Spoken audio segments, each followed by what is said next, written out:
Welcome to today's Catholic Daily Readings from Christus Dominus Bread of Life. A reading from the letter of St. Paul to the Colossians.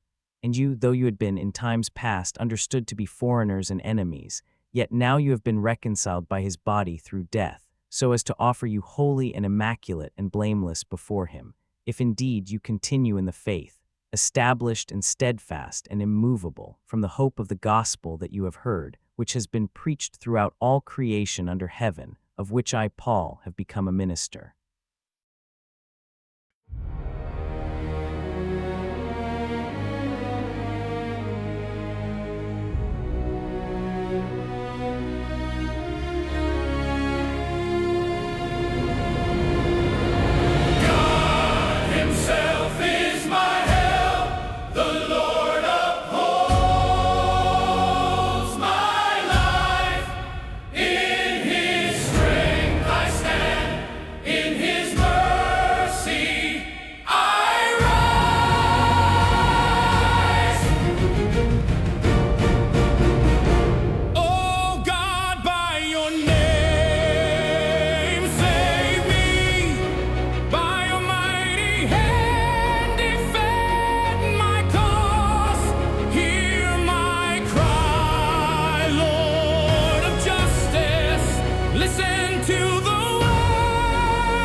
God is my shield, the Lord sustains my breath and days. Freely I will bring my sacrifice, I will praise your name, O Lord, for it is good. In your mercy you defend me, in your power you lift me high. No enemy can overcome, for God himself is my help.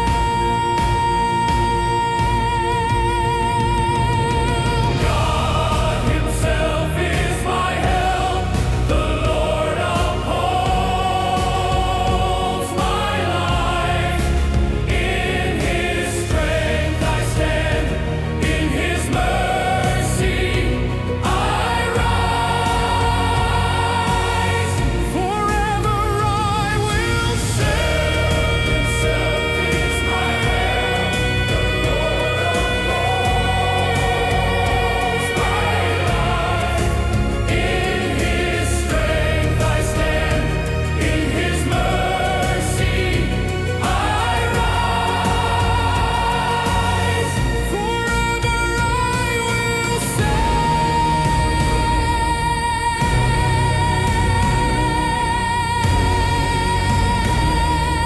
God himself is my help.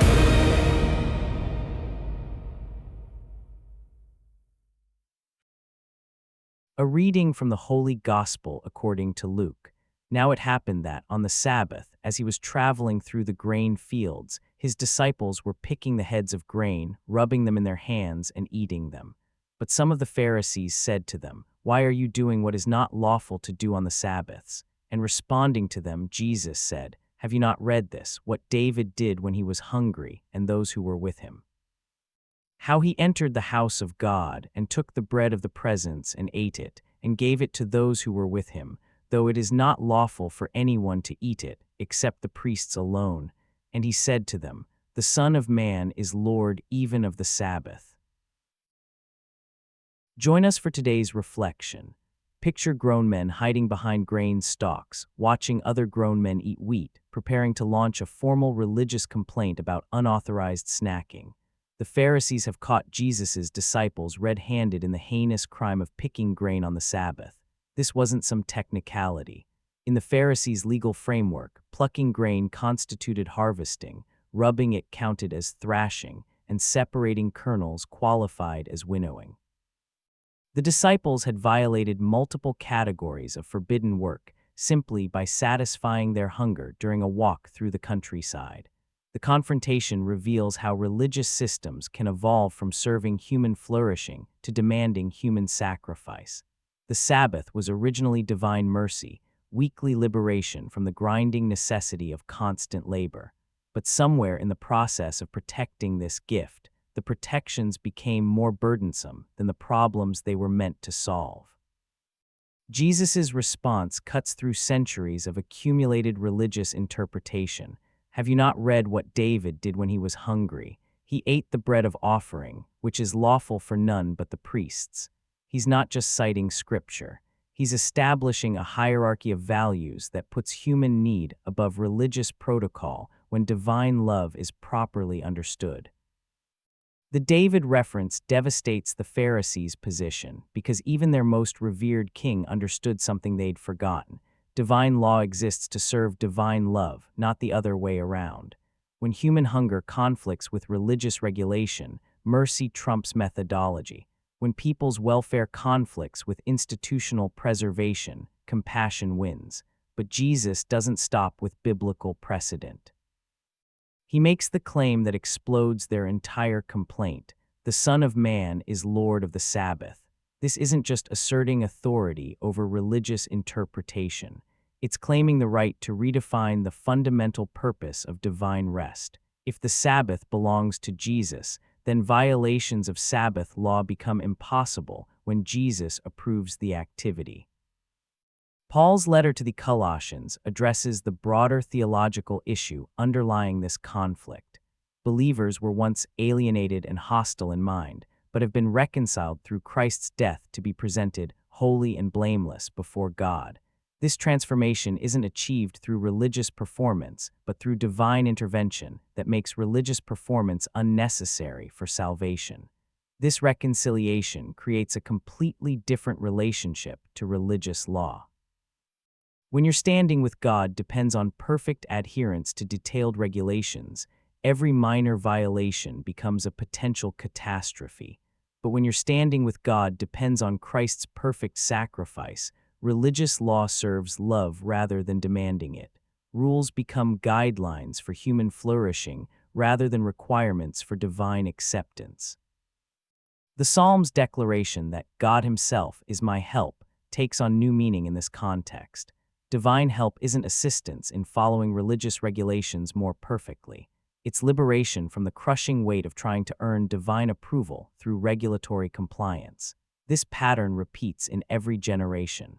Religious communities develop regulations meant to preserve spiritual values, but the regulations gradually become more important than the values they were designed to protect. The Pharisees weren't evil people trying to make life difficult. They were sincere religious leaders who had become so focused on protecting divine law that they'd lost sight of divine love. Jesus' declaration of lordship over the Sabbath establishes the principle that divine authority serves divine love. When religious regulations conflict with human need, the regulations must yield. The disciples weren't rebelling against divine authority. They were exercising the freedom that divine authority provides when it operates according to love rather than law. The challenge for anyone serious about religious observance is learning to maintain reverence for divine law without falling into the Pharisaical trap of prioritizing regulation over relationship. The answer lies in remembering that Jesus is Lord of every religious system we construct to serve Him. When our practices serve love, they fulfill their purpose. When they demand sacrifice of human welfare for institutional purity, they need correction.